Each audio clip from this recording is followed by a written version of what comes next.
斯坦福大學一組長期追蹤研究發現一件很可怕的事：現在越努力的孩子，未來反而越危險。而真正決定孩子未來的，不是補習，甚至不是學校。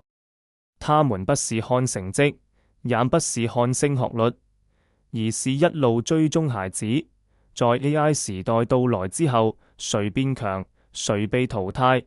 結果發現一個完全反直覺的答案：決定孩子學習力的，不是學了多少，而是有沒有被3種時間養過。但注意，這3種時間，學校幾乎全部都在破壞。第一種，不是寫作業的時間，而是一家人真正相處的時間。第二種，不是上興趣班，而是沒人安排的玩耍時間。第三種最狠，無聊的時間。你以為無聊是浪費，但大腦最重要的事恰恰發生在這裡。斯坦福發現，孩子在無聊、放空的狀態下，大腦會啟動一個系統，用來整合經驗，形成自我，建立判斷力。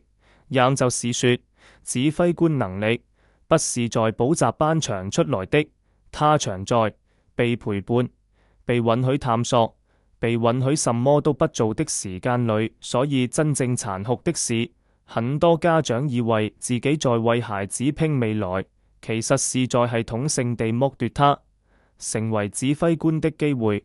SAI時代最值錢的不是執行力，而是判斷什麼值得做。